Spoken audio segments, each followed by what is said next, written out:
Welcome to the launch of Techna. Techna is the new research institute of the University Health Network in collaboration with the University of Toronto. And to welcome you all here and welcome you to this Discovery District, I'd like to invite Dr. Ilse Tarnock from Mars, the CEO of Mars. Ilse.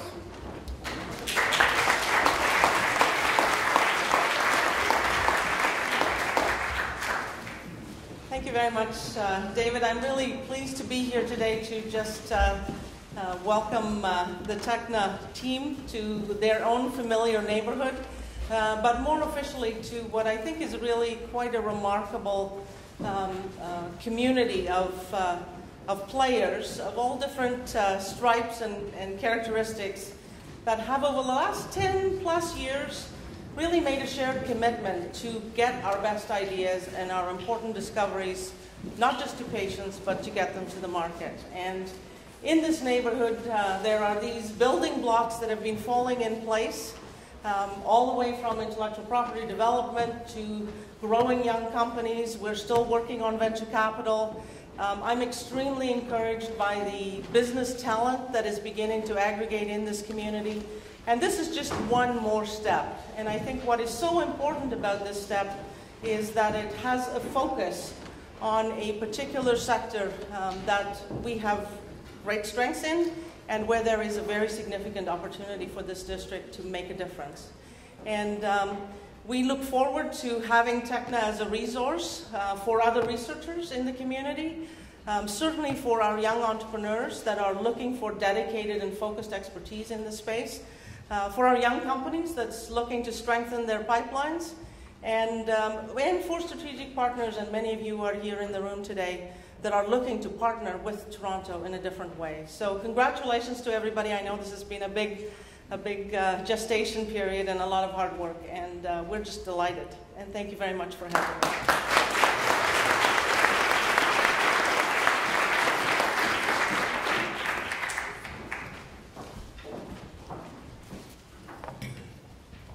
So thank you, Ilse. I don't know if I need the microphone, but it sounds cool. This slide actually was assembled in the last 24 hours. And you'd say, well, what are these logos and everything? These are actually logos of all the people who RSVP'd to this event. So what you're looking at in that slide is a representation of a remarkable cross-section. A cross-section that you don't typically see in one location in, I don't know where you see this in one location, actually. People interested in information technologies like NextJ, people interested in understanding how we could create an investment opportunity for new technologies, people from Ernst & Young, for example. Representation from people who know that we need help in innovation and commercialization like HTX and Mars Innovation. Also, great representation from companies who just make product and work hard. For example, collaborators from Modus Medical in London, Ontario. We also see the representation of government. Government recognizes there's an opportunity in this environment. And I think we all, as I will go through my talk, recognize there's a fantastic opportunity lying here. And I think it's one of the things, as Canadians, we can recognize there's opportunities, and we recognize that we're not quite where we could be. And I think that's something that compels us to do unique and interesting things.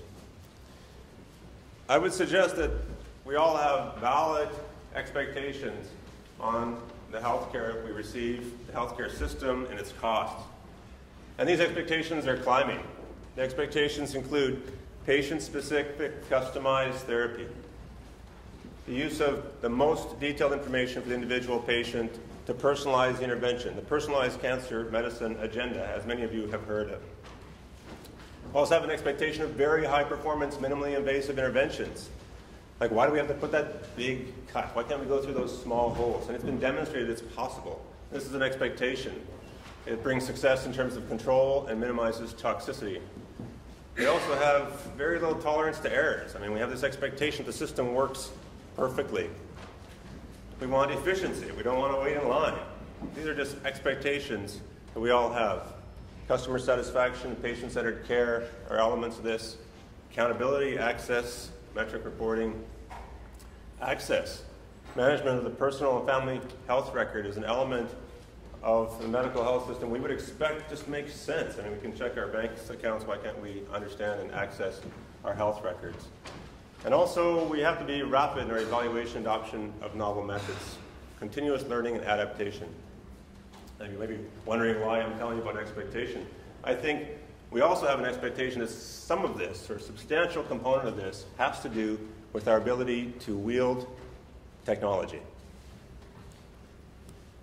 So I would argue that I could evoke within most people in the room, I'm sure there's some contrarians, that our own expectations of healthcare are not consistent with healthcare we know is being delivered today. We know that there's an opportunity present, and we know that that opportunity is actually being exacerbated by the growing technical opportunity. We see the development of technology around us. We also see that it be applied in other industries at a phenomenal rate of uptake. This differential in expectation, this conflict, is represented as a shortfall, represents a lack of innovation in the system. So how can we increase the innovation in the system? How can we increase the response to need, the development of new technologies, and its deployment? So what is innovation? There's a million opinions on innovation. Here's a few. Producing something new. Whether this is a service or a product or a new market that's being developed, that to me is innovation. It's the introduction of a new process or product. And that can occur whether it's in a business setting, a government setting, or a philanthropic social setting. So innovation is very broad. I mean, it's a change. It's a differential. It's something different from the previous state. So why would we think we should be capable of innovating? This is just a few bullets, and I'm going to go through these bullets because they're quite important, from the Science and Technology Strategy document from 2007, the federal government. So this is the new Canada, I call it. The new Canada is the 8th largest economy, 7th highest standard of living in the world. It's fantastic. Stand on the best economic footing of any of the group of 7, G7 economies, strongest job creation record except for last month. Canadian researchers are in important scientific developments in many fields, ranking first in the G7 publications per capita basis. Canada has the highest proportion of post-secondary graduates in the workforce, and our students perform exceptionally well in international rankings. I think this is wonderful. We've kind of got to the point where, gee, we're actually doing some things pretty well. And we've actually got to the point, I think, where we expect to do other things very well. And one of the things we should have an expectation of is innovating in the context of healthcare. As the S&T suggests, we should be leveraging these assets for innovation. In terms of innovation within the healthcare sector, we're relatively low in terms of technology development and new product development. How can we stimulate innovation? Maybe there's a best innovation ecosystem in the world. Maybe we just haven't got the right stuff. But I mean, look at this environment. It's incredible. And you'll see in the slides that it is a fantastic environment. What could we do to actually bring that environment to life? Does anyone have the best innovations? Spaces that have historically led to unusual rates of creativity and innovation. And what I found in all these systems, there are these recurring patterns that you see again and again that are crucial to creating environments that are unusually innovative. Stephen Johnson has a nice book, Where Good Ideas Come From. He looked back through a whole bunch of innovations and tried to identify, what was the situation that innovation came from, and he tried to group those, and he came up with 7 patterns. I'm not going to dwell on them. The book is interesting. Recommend you read it. Liquid networks refer to people in coffee shops discussing and drinking things and sharing ideas. The Viennese coffee shops apparently and other places. Maybe even in the Mars down below, having coffee at Tim Hortons, a perfectly good liquid network environment. So he identified that there are probably some elements. Oftentimes, the thing that turns a hunch into a real breakthrough is another hunch that's lurking in somebody else's mind. And you have to figure out a way to create systems that allow those hunches to come together and turn into something bigger than the sum of their parts. So what Stephen's talking about here, although the video disappears, and you can imagine that link between those two hunches. He basically thinks that there's half of ideas wandering around the world, maybe quarters and thirds. I mean, I can imagine every fraction. But when those ideas get together, they come to life. But a half an idea in isolation remains a half an idea forever. And the key thing to enable these things is connectivity, bringing those half ideas together to actually allow something to happen.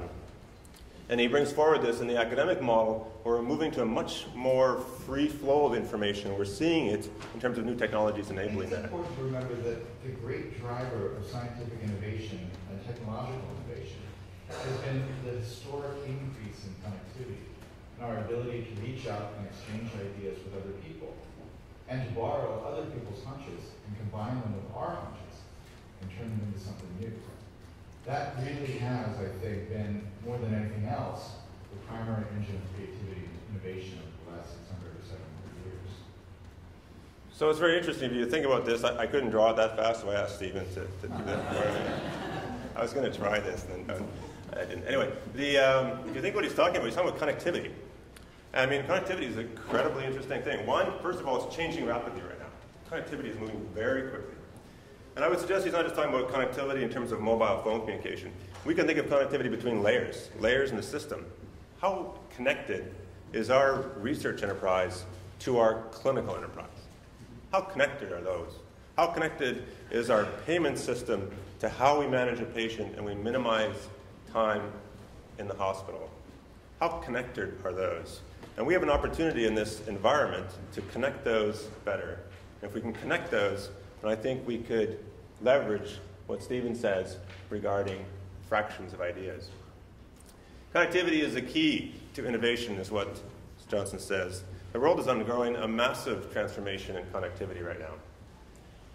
And I believe that colloquial thinking will prevent us from playing our potential role in this period of accelerated innovation. We're going to see greater and greater connectivity, increased interaction on a global scale, and that's going to be an interesting challenge for us to position ourselves to participate in that. We could stick with our conventional models of collaboration and communication, our conventional structures, but the rest of the world isn't necessarily going to do that. So it's not a matter of just about contributing, it's about competing to be a leader in this context.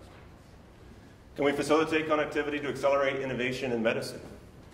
Could we do something maybe a little different? We have a lot of pieces here. I mean, it's very clear we have a lot of pieces. We could ask ourselves, are they connected? We could think about the constraints on innovation in healthcare. Why can't we innovate in healthcare? Many, many lists. Complexity of the healthcare process is so opaque. We can't understand, we can't see through it. The need for evidence for every change in therapeutic. Regulatory factors constrain. Momentum, lack of resources.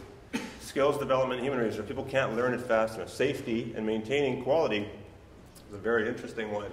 Cost of deployment and poorly developed technology. But I think these are excuses. I think the number one reason that we don't innovate in healthcare is we're not designed to change. We're not designed. The healthcare system, the hospitals are not built to actually innovate. I think everybody thinks, oh, we got the technology, it's in place. Whew, that's good. Let's go home. That's the best now, right? We're done. But in fact, it's much more dynamic. And processes and environments that are able to respond to this pressure and build innovation into their operations, I think, will succeed best. We believe there are opportunities for Canadian healthcare. Strengthen our teaching hospitals, engagement of academic clinicians, remarkable engagement of individuals who could go somewhere and probably make more money, but they choose to participate in this vibrant and stimulating environment. Funding models, performance, and expertise that are of interest to the rest of the world. These are assets we have to think about. Limited numbers of payers, capacity for follow-up and learning, growing expertise and skills in health technology assessment. The Excite initiative is a very interesting new block that comes up. This is an initiative to look at the evaluation of new technologies in a structured way, industry and government working together. And the shift towards systems thinking in health maintenance and delivery. And we actually have a mandate to think about becoming an active, innovative part of the healthcare system. It's not like, okay, here's a hospital, here's a guy with a good idea, there's a company, we're going to sell it to that company, they're going to make it, they're going to try to get it through regulatory, build some evidence, and then sell it to the hospitals. We're actually thinking about a model where we engage in the innovation. And the Canadian Foundation for Innovation encourages research hospitals to meet these challenges by forming new, multidisciplinary and solution-oriented research structures. Exactly what we're talking about today. What would the elements of this innovation-enabled hospital of the future include? Integration of change management subsystem in the healthcare enterprise. An entire subsystem built to deal with change. Increased connectivity among the agents of change, healthcare, scientific, and technology expertise. Substantial skills in healthcare technology development. incorporate a means of commercialization and industry empowerment to enable and distribute innovation, and maybe even putting together metrics of performance, quality, efficiency, discovery. Maybe we're not discovering enough. Maybe that's a very interesting metric we should build into our performance metrics. And in fact, it's not crazy ideas. In fact, people have been thinking about this fairly recently, it's in 2010, fresh thinking on innovation and quality and the connection between achieving quality and innovation. And the idea that innovation must embrace both the blue sky and the practical is neither new nor radical. We still like the idea of the home run. It just sounds so good, the home run. Tempting. In fact, it makes sense to manage innovation the same way we manage all the other elements of our industry. In fact, it's not crazy. Guys like Robert Kaplan, who published Balanced Scorecard. If you're in business, I'm sure you've heard about Balanced Scorecard. Innovative companies need scientists and engineers with appropriate education experience in the organization's fundamental technologies. Check. And most important, advances they require integrating science and technology with multiple disciplines. Also, a little different perspective. The organizational climate should foster the acquisition of knowledge from outside the company. It's not about our IP. It's about getting the innovation in, seeing the next level, and informing the process. So here's a hypothesis and a paradox. Very difficult to test this hypothesis. The world changes, and therefore it's very hard to prove this results. But moving to a leadership role in healthcare innovation requires intentional structural changes to align operations and research in a common functional framework. Could we build into the system innovation as part of what we do? Because it's going to keep coming. There's an interesting paradox. Health research organizations are one of the very last industries to make this transformation. GE did it 10 years ago.